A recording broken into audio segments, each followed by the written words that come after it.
Welcome to Triple X Learning. Today we learn about heredity, class 10 chapter. It is from biology.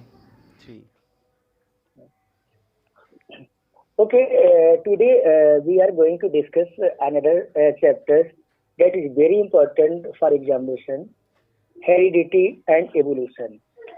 Chapter heredity and evolution आपके board exam के लिए बहुत ही important है और जिसमें से जो टॉपिक इवोल्यूशन है रिमूव हो चुका है, तो हम लोग हेरिडिटी टॉपिक को डिस्कस करते हैं। फर्स्ट ऑफ ऑल हम देखते हैं कि हेरिडिटी है क्या, what is the definition of heredity. Heredity कैसे ट्रांसफर होती है, इसी के बारे में हम लोग डिस्कस करते हैं।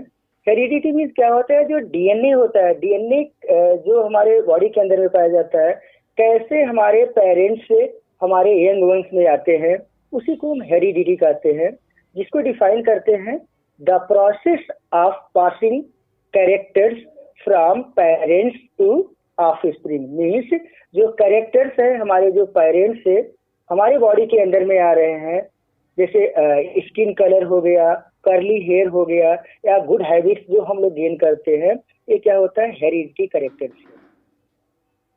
नेक्स्ट देखते हैं कि कैरेक्टर्स क्या है, how many types of characters. Basically there are two type of characters.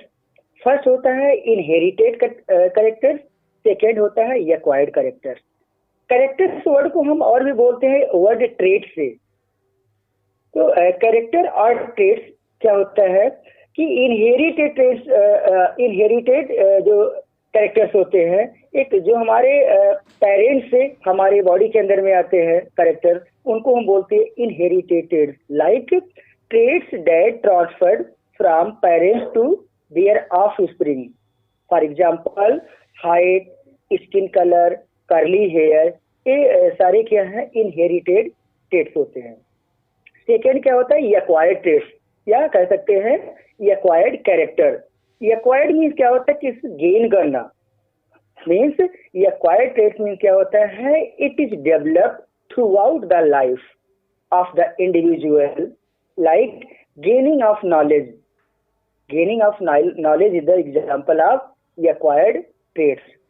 और देखते हैं कि इनहेरिटेड ट्रेट्स क्या होता है। सेकेंड अगर डिफरेंसेस देखा जाए कि present in the gene, inherited traits present in the gene, whereas acquired traits क्या होता है, सोमैटिक वेरिएशन। सोमैटिक वेरिएशन क्या होता है, जो हम अपने एटमॉस्फेयर से गेन करते हैं, इनको हम बोलते हैं एक्वायर्ड या somatic variation. But genetic variation क्या होता है, ये हमारे पेरेंट्स से, हमारे कह सकते हो कॉजेज ऑफ रिप्रोडक्टिव ट्रेट्स से हमारे बॉडी के अंदर में चेंज होते हैं। इसके लिए एक इम्पॉर्टेंट नोट्स होता है, the theory was cleared by Gregor John Mendel. मतलब इस ट्रेट्स को या हेरिडिटी को किसने दिया था, ग्रेगर जॉन मेंडल ने। ग्रेगर जॉन मेंडल को इसलिए बोलते हैं he was the father of inheritance. Gregor John Mendel को इनहेरिटेंस के फादर भी बोला जाता है। इसलिए बोलते हैं कि हेरिडिटी जो होते हैं, और भी देखा गया कि हेरिडिटी के बाद में जो पेरेंट्स में कैरेक्टर्स आए, तो टोटली 100% डीएनए कॉपी चेंज होकर के नहीं आती है।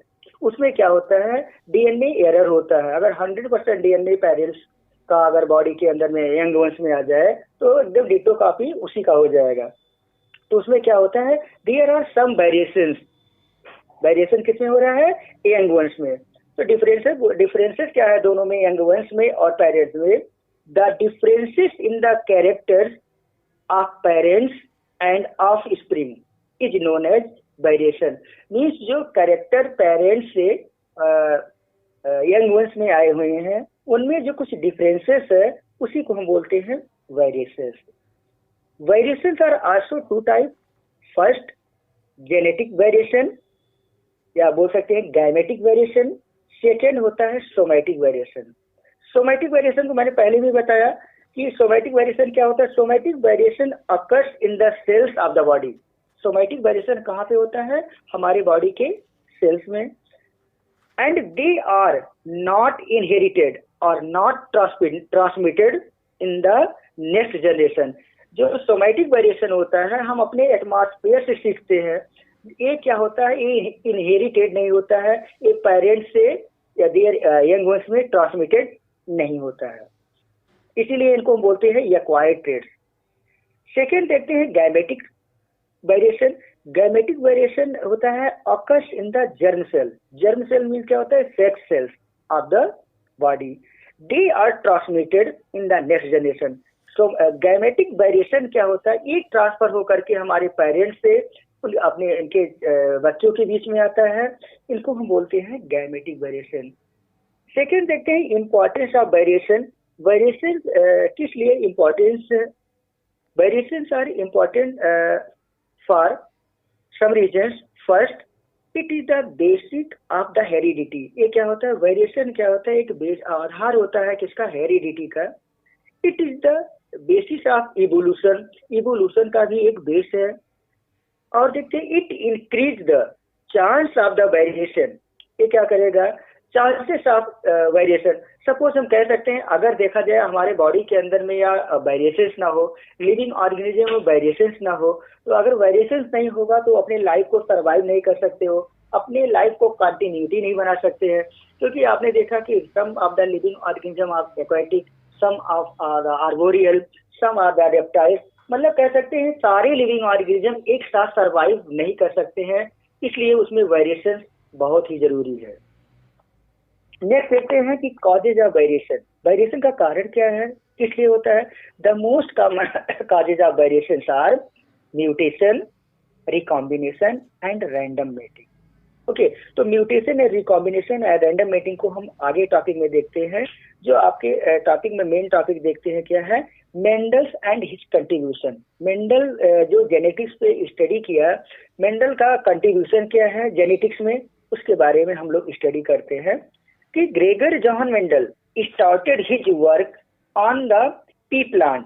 पी प्लांट मतलब इनका बॉटेनिकल नेम होता है Pisum sativum. He was known as the father of genetics. Mendel's को हम क्या बोलते हैं? Father of genetic. And he had chosen 7 pair of contrastic characters. और उन्होंने अपने एक्सपेरिमेंट में देखा कि उसमें 7 pair of contrastic character appear हुए। अब यहाँ पे एक क्वेश्चन एराइज होता है कि why Mendel choose only P plant. Mendel ने पी प्लांट को ही क्यों चूज किया? उनके पास में और सारे प्लांट थे, तो क्यों मेंडल ने पी प्लांट को लिया? तो उनमें द मेन रीजन था मेंडल का पी प्लांट को चूज करने का। The reason of choosing garden pea plant for experiment was, क्या था? फर्स्ट देखा जाए तो smart life cycle pea plant का देखा जाए, इनका बहुत शॉर्ट लाइफ साइकिल होता है। सेकेंड देखा जाए large number of seeds produce. उसमें प्रोडक्शन क्या होता है? लार्ज नंबर ऑफ सीड का प्रोडक्शन होता है। And they are self pollination. वो क्या करते हैं? सेल्फ पॉलिनेटेड प्लांट होते हैं। And several contrastic character can be found. और उनमें देखा जाए बहुत सारे कैरेक्टर्स अपीयर होते हैं। तो उसमें जो देखा जाए मेंडल्स लॉ में देखा गया कि जो 7 कंट्रास्टिक कैरेक्टर्स आते थे, पहले देखा गया कि मेंडल ने क्या किया? एक सेलेक्टेड गार्डन को चूज किया और गार्डन में फील्ड को चूज किया, और उन्होंने पर्टिकुलर टाइम में फ्लावर को सीड्स को सोन किया। और देखा जैसे जैसे प्लांट डेवलप करते गए, फ्लावर में क्या हुआ? सबसे पहले फ्लावर का क्या हुआ? साइज इंक्रीज हुआ। तो देखा गया फर्स्ट कैरेक्टर जो उसमें बोला गया था 7 contrastic character appear in the pea plant. Mendel ने जब पी प्लांट को सोन किया और देखा उसमें 7 कंट्रास्टिक कैरेक्टर जो आने वाले थे, जिसमें पहला देखा जब फ्लावर क्या होता है, प्लांट बड़ा होता है तो उसमें क्या आ जाते हैं? फ्लावर बियर करते हैं। तो पहला जो देखा गया फ्लावर का कलर। तो बेसिकली देखा जाए कि पी प्लांट में जो होते हैं, मटर के प्लांट होते हैं, उसमें 2 कलर के फ्लावर होते हैं। पहला होता है पर्पल वायलेट, पर्पल वायलेट कह सकते हैं, या दूसरा कलर होता है व्हाइट कलर। अब उसके बाद देखिए फ्लावर का पोजीशन। नॉर्मली हम लोग देखे हैं कि फ्लावर प्लांट में कहाँ पे लगते हैं? प्लांट के या तो टॉप पे लगेंगे या तो उसके एक्सियल साइड से, मतलब साइड बाई साइड लगते हैं। तो जो फ्लावर उसके टॉप लेवल पे लगते हैं उनको हम बोलते हैं टर्मिनल, और जो फ्लावर साइड्स में अपीयर होते हैं उनको हम बोलते हैं एक्सियल। तो फ्लावर का पहला हुआ फ्लावर का कलर, दूसरा हुआ फ्लावर का पोजीशन। तो फ्लावर का पोजीशन क्या हुआ? Terminal and axial. थर्ड देखते हैं seed of colour, seeds of colour. तो नॉर्मली हम लोग देखते हैं कि मटर के पौधे में देखा गया है उसके सीड्स किस कलर के होते हैं? बेसिकली देयर आर 2 कलर, या तो येलो होंगे या तो ग्रीन कलर के होंगे। नेक्स्ट देखा करेक्टर क्या दिखाई दिया, सीड शेप। सीड का शेप देखा जाए तो सीड का शेप क्या होता है, राउंड एंड व्रिंकल्ड। राउंड में देखा आपने मटर को देखा होगा कि मटर में देखते हैं कि शेप उनका देखा जाए तो नॉर्मली देखा जाए ज्यादातर तो राउंड दिखाई देते हैं, कुछ ओवल शेप, ओवल शेप के नाम को दिया गया है व्रिंकल्ड शेप। नेक्स्ट होता है पॉड शेप। अब पॉड क्या होता है, जैसे हम लोग देखते हैं कि जब मटर को छिलके को हम बोलते हैं पॉड, तो देखा गया पॉड शेप। पॉड का शेप कैसा होता है, कंस्ट्रिक्टेड एंड इन्फ्लेटेड। कंस्ट्रिक्टेड देखा जाए मटर में जो देखते हैं उसके जो सीड्स होते हैं उसके पॉड के अंदर बहुत टाइटली पैक्ड होते हैं, देखने में लगता है कि उनके कितने उसमें सीड्स हैं, नॉर्मली देखने में लगता है कि हम लोग काउंट कर ले जाएंगे, उसके मतलब सीड्स टाइटली पैक्ड होंगे, तो उसको बोलते हैं कंस्ट्रिक्टेड। और इनफ्लेटेड, इनफ्लेटेड मीन चपटे आकार के। अगर देखा जाए हम लोग घर में सबने देखा कि नॉर्मल मटर मटर को लेकर के आते हैं तो उसमें शेप देखा जाए कैसा होता है, इनफ्लेटेड होता है, मतलब उसमें चपटे आकार के दिखाई देंगे, उसके सीड्स को हम नॉर्मली ऊपर से काउंट नहीं कर सकते। नेक्स्ट हुआ पॉड का कलर। पॉड का कलर मटर ने सबने देखा है कि पॉड का कलर कैसा होता है, green and yellow. Green colour होता है और yellow colour, dark yellow colour नहीं मीन्स येलोइश कलर में होता है। और देखा जाए प्लांट का stem, stem of the plant. Stem में देखा जाए स्टेम का लेंथ कैसा होता है कि अगर देखा गया प्लांट को पर्टिकुलर टाइम में सोन किया गया, उसमें से कुछ प्लांट क्या हो जाते हैं, टॉल हो जाते हैं, कुछ प्लांट ड्वार्फ हो जाते हैं। तो स्टेम का हाइट देखा जाए या स्टेम का लेंथ देखा जाए तो क्या होगा, टॉल होगा एंड ड्वार्फ होगा। ये सारे 7 कंट्रास्टिंग कैरेक्टर थे जो मेंडल ने अपने एक्सपेरिमेंट में देखा था।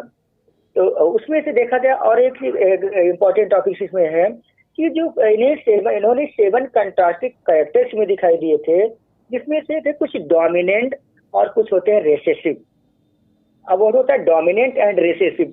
डोमिनेंट क्या होता है, it is the one that express itself in the presence और अब्सेंस ऑफ रेसेसिव। रेसेसिव में देखते जैसे हम प्लांट को देखते हैं कि टॉल प्लांट को किससे डिनोट करते हैं, कैपिटल टी से, और स्मॉल प्लांट को देखा जाए किसे, ड्वार्फ प्लांट को हम किससे करेंगे, स्मॉल टी से। जब देखा जाए फर्स्ट जनरेशन में दोनों के बीच में क्रॉस होता है तो टोटली कैसे प्लांट आते हैं, टॉल प्लांट, मतलब उनको रिप्रेजेंट किया जाए एक कैपिटल टी एक स्मॉल टी से। तो जो कैपिटल टी और स्मॉल टी होगा एक डोमिनेंट प्लांट होगा, ठीक है। तो अभी मैंने देखा कि रिप्रेजेंट किए थे कैपिटल टी को टॉल प्लांट से और रेसेसिव डॉर्फ प्लांट को किससे किए थे, स्मॉल टी से। लेकिन जब फर्स्ट टाइम क्रॉस हुआ तो कैपिटल टी स्मॉल टी आया, ये टोटली क्या थे, टॉल प्लांट से। अब टॉल प्लांट में कैपिटल टी स्मॉल टी है तो ये कैसा प्लांट होगा, डोमिनेंट प्लांट होगा। लेकिन अगर देखा जाए कि अगर एक ही तरह के कैरेक्टर आ जाए, जैसे स्मॉल टी किया जाए, तो कैसा प्लांट होगा, रेसेसिव प्लांट होगा, नॉट डोमिनेंट। तो रेसेसिव का डेफिनेशन क्या बोलते हैं हम, it is one that express itself only in the absence of dominant trait। मतलब रेसेसिव का जो ट्रेट्स है वो डोमिनेंट ट्रेट्स के absent में ही होता है। तो I hope you all understood this topic clearly. हाँ सर, बहुत बढ़िया।